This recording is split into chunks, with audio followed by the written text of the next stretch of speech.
Բարև ձեզ, Վարշավայից իր աշխատանքն է շարունակում ՎՏ Հայաստան նյուզը։ Հայաստանում և նրա սահմաններից դուրս իրավիճակը վերլուծում և ներկայացնում են եվրոպական տեսանկյունից։ Տաղավարում աշխատում է Ռազմիկ Մարտիրոսյանը։ Ապրիլի 24-ը Հայոց ցեղասպանության զոհերի հիշատակի օրն է։ Բազմահազար մարդիկ այսօր Երևանում այցելում են Ծիծեռնակաբերդի հուշահամալիր, հարգանքի տուրք մատուցում 20-րդ դարի սկզբին ցեղասպանության զոհ դարձած ավելի քան 1,5 միլիոն հայերի հիշատակին։ Առավոտյան Ծիծեռնակաբերդի հուշահամալիր են այցելել վարչապետ Նիկոլ Փաշինյանը, Ազգային ժողովի նախագահ Ալեն Սիմոնյանը, Հանրապետության նախագահ Վահագն Խաչատուրյանը և այլ բարձրաստիճան պաշտոնյաներ։ Նիկոլ Փաշինյանն այսօր իր ուղերձում նշել է, որ ապրիլի 24-ի մեր համազգային երթը նաև մտածելու, խորհելու, պատմությունը գնահատելու և մեծ եղեռնի կրկնությունը թույլ չտալու հաստատակամության դրսևորում է։ Չի կարելի թույլ տալ, որ մեծ եղեռնը միջազգային խաղացողների մեկը մյուսի դեմ պայքարի գործիք դառնա։ Ամենայն հայոց կաթողիկոս Գարեգին II-ը Ծիծեռնակաբերդի հուշահամալիրի անմար կրակի մոտ մատուցել է հայոց ցեղասպանության սուրբ նահատակների բարեխոսական կարգ։ Ինչպես նախորդ տարիներին, այս անգամ ևս ամենայն հայոց կաթողիկոսը բարձրաստիճան պաշտոնյաներից առանձին է այցելել Ծիծեռնակաբերդ։ Իշխանության և հայ առաքելական եկեղեցու միջև արդեն 1 տարի շարունակվող լարվածության պայմաններում այս տարի հանրային հեռուստաընկերությունը չհեռարձակեց ամենայն հայոց կաթողիկոսի այցը Ծիծեռնակաբերդի հուշահամալիր, մինչդեռ Մայրաթոռը նախապես հայտարարել էր, որ Գարեգին II-ը անմար կրակի մոտ մատուցելու է հայոց ցեղասպանության սուրբ նահատակների բարեխոսական կարգ։ Իր ուղերձում վեհափառ հայրապետը նշել է, որ հայ ժողովուրդը վերապրեց ցեղասպանությունը, ամենուր նոր կյանք վերընձուղեց, վերահաստատեց հայոց անկախ պետականությունը։ Ապրիլի 24-ն ուխտի օր է, միահյուսված աշխարհասփյուռ մեր ժողովրդի պահանջատիրությանը, որը զերծ է թշնամանքից ու ատելությունից, ուղղված է արդարության ու ճշմարտության վերականգնմանը և ցեղասպանության արհավիրքի ուրացման բացառմանը։ Հայոց ցեղասպանությունը ոչ միայն պատմական ողբերգություն է, այլ նաև նախադեպ, որն իր ազդեցությունն է ունեցել մարդկության դեմ ուղղված հանցագործությունների իրավական գնահատման ձևավորմանը։ Թեմայի վերաբերյալ կզրուցենք Էրլանգեն Նյուրնբերգի համալսարանի դասախոս, միջազգային իրավունքի մասնագետ Գուրգեն Պետրոսյանի հետ։ Պարոն Պետրոսյան, հայոց ցեղասպանությունն ինչ իրավական ռեժիմում է, ինչ նշանակություն ունի քաղաքական ճանաչումը իրավական գործընթացների համար։ Մենք պետք է երկու բան իրարից տարբերակենք։ Մեկը իրավաբանական ճանաչումը եւ քաղաքական ճանաչումը։ Իրավաբանական տեսանկյունից ճանաչումը որպես այդպեսին մեծ նշանակություն չի տա, որովհետեւ ցեղասպանության կոնվենցիան ինքը հետադարձ ուժ չունի եւ արդյունքում չի կարող որևիցե ձևով ազդեցություն ունենալ հայ-թուրքական հարաբերությունների կամ ընդհանրապես հայոց ցեղասպանության հարցի շրջանակներում, բայց դա չի նշանակում, որ իրավական այլ ճանապարհներ ցեղասպանության վերաբերյալ քննվող հարցերին չկա, որովհետև ցեղասպանությունը իրանք գործ ունեն մեծ քանակությամբ մասսայական սպանության հետ, որտեղ որ մեծ քանակությամբ ճակատագրեր են խեղվում։ Բայց դա նշանակում է, որ թեև անցել է 111 տարի 11 տարի, բայց քաղաքացիական իրավական շրջանակներում կան դեռևս բազում իրավական հարցեր, ինչպես օրինակ ժառանգության հարցերը, սեփականության հարցերը, ինչպես նաև ապահովագրական իրավունքի հետ կապված տարատեսակ այլ հարցեր, որոնք ժամանակի մեջ դեռևս շարունակում են պահպանվել եւ այդ ժառանգները կամ իրավակարգողները կարող են դրանք ինչ-որ ձևով օգտագործել։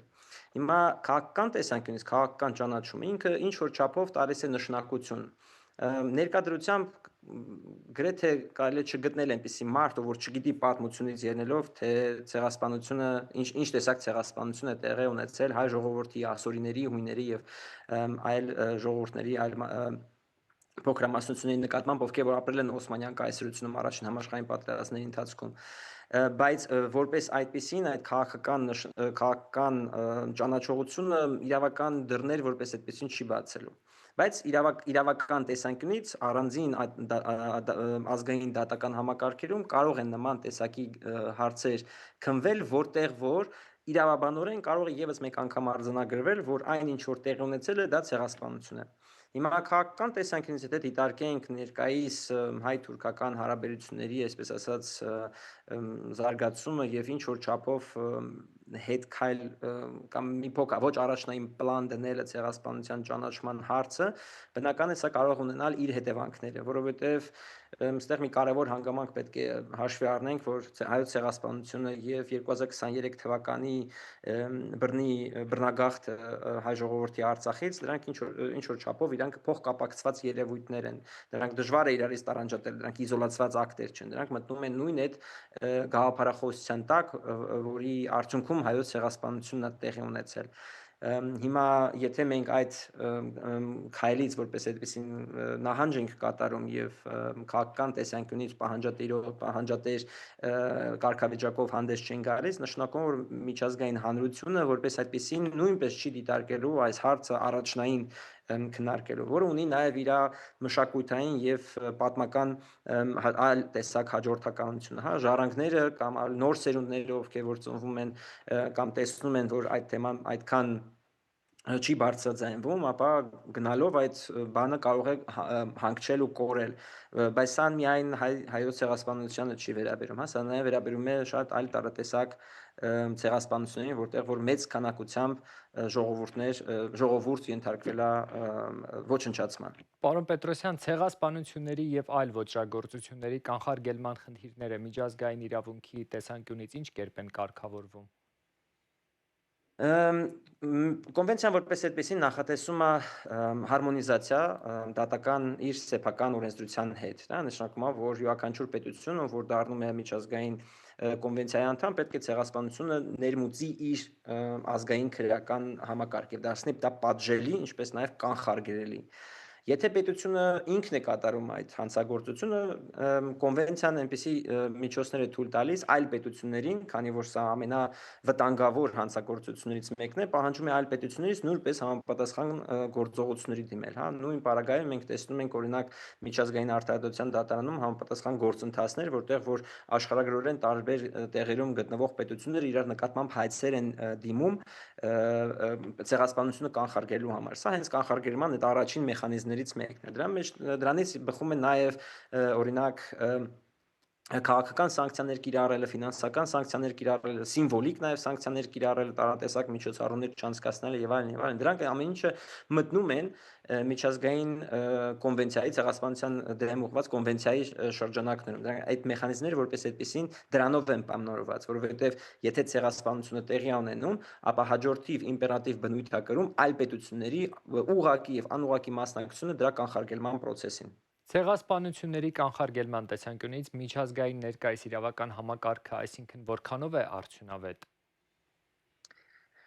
Արդյունավետությունը միշտ դժվար է գնահատել միջազգային իրավունքի շրջանակներում, կան գործընթացներ, որոնք ավելի, այսպես ասած, ուշադրության են առնում քաղաքական իրադարձությունները, որոնք տեղի են ունենում, թե որքանով դա ազդեցություն ունենում պրակտիկ տեսանկյունից հողի վրա անհատի կյանքի վերաբերյալ, դա դժվար է բնականաբար,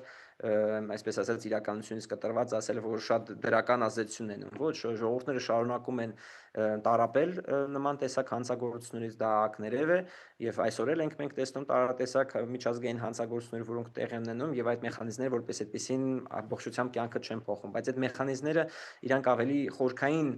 ազդեցություն ունեն, ավելի հեռակա գործընթացների համար, թե դիվանագիտական հարաբերություններում, թե քաղաքական պայմանավորվածությունների շրջանակներում, թե դե ինչպիսի դրանք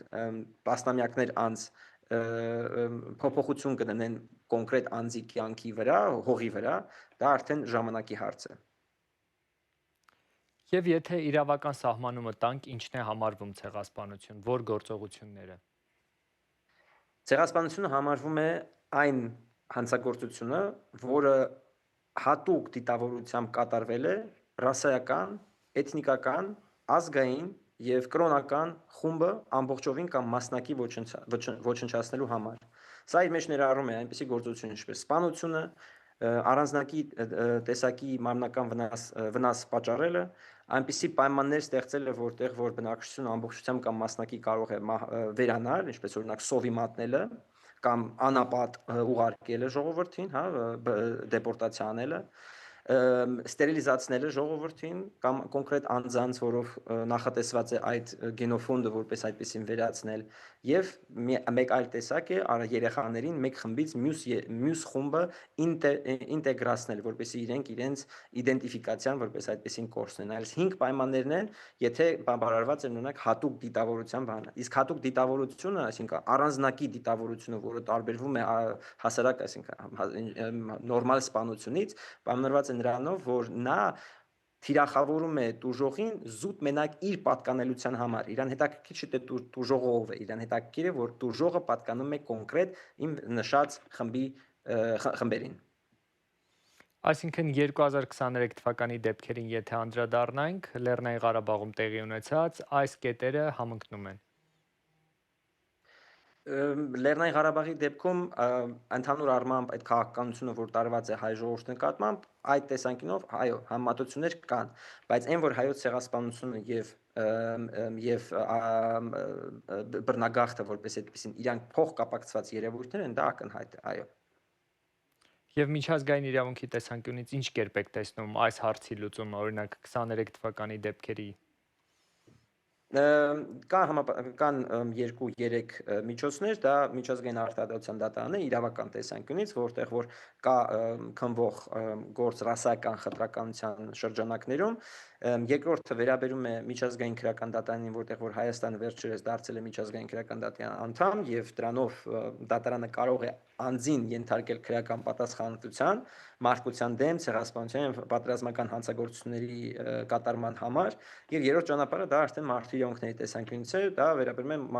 մարդու իրավունքների եվրոպական դատարանին, որտեղ որ նույն տեսակ հայցեր դեռևս շարունակվում են։ Թե ինչպես այդ զարգացումները տեղի կունենան, դա արդեն կախված են քաղաքական բանակցություններից եւ արդյոք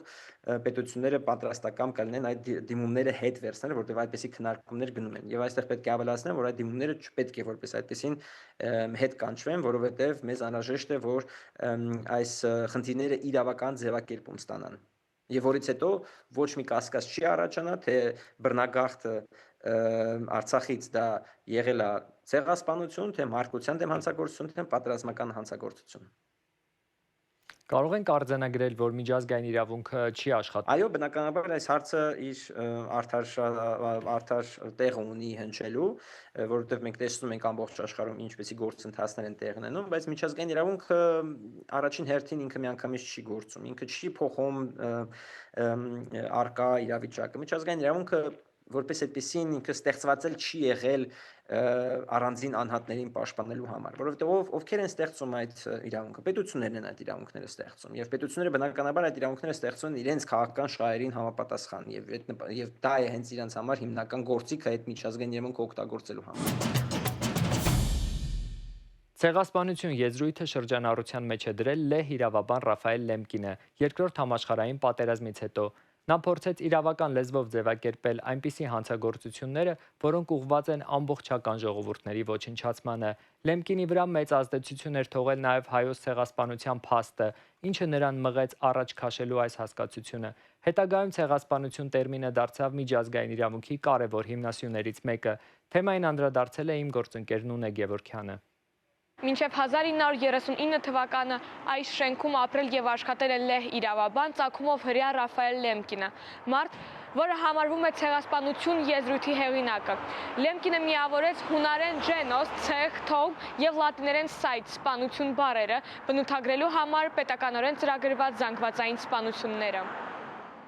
Լեմկինի ներդրումը միջազգային իրավունքի եւ արդարության գործում հսկայական է։ 1948 թվականի դեկտեմբերի 9-ին ՄԱԿ-ում միաձայն ընդունվեց ցեղասպանության հանցագործությունը կանխելու եւ պատժելու մասին կոնվենցիան, որի հիմնական նախաձեռնողն ու հեղինակը հենց ինքն էր, իսկ հիմքը հայոց ցեղասպանությունը։ Ինչու հենց հայ ժողովրդի ողբերգությունը այդքան կարևոր դեր խաղաց Լեմկինի ուսումնասիրություններում։ Հարցի պատասխանն ուներ Վարշավայի համալսարանի պրոֆեսոր Ագնեշկա Բենչիկ-Միսալան։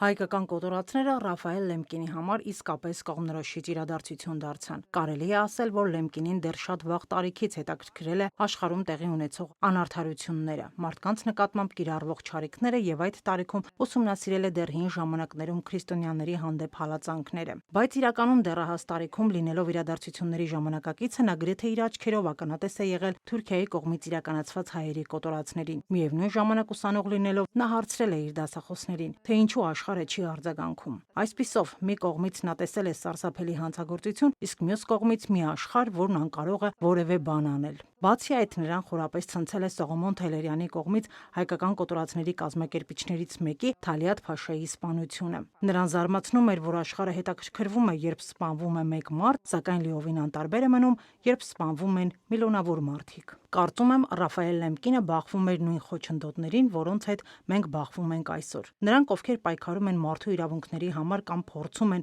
ցեղասպանության հանցագործության հարցում հասնել պետական արձագանքի, առաջին հերթին բախվում են մեծ տերությունների քաղաքականությանը։ Մեծ տերությունները չէին աջակցում Լեմկինի գաղափարին։ Նրանք վախենում էին, որ ցեղասպանության եւ դրա համար պատժի հայեցակարգը կարող է շրջվել իրենց դեմ։ Իրականում փոքր եւ միջին պետություններն էին, որոնք որոշեցին ընդունել կոնվենցիան։ Այսպիսով սա է իրական քաղաքականությունը եւ սա է ամբողջը։ Այսպիսին է միջազգային իրավունքի եւ ինստիտուցիաների փոխրունությունը։ Նա հավատում էր իրավունքին, հավատում էր միջազգային ինստիտուցիաներին, բայց վերջին հաշվով մենք գիտենք, որ իրավունքներն ու ինստիտուցիաները չեն գործում, երբ պետությունները խոչընդոտում են դրանց արդյունավետությանը։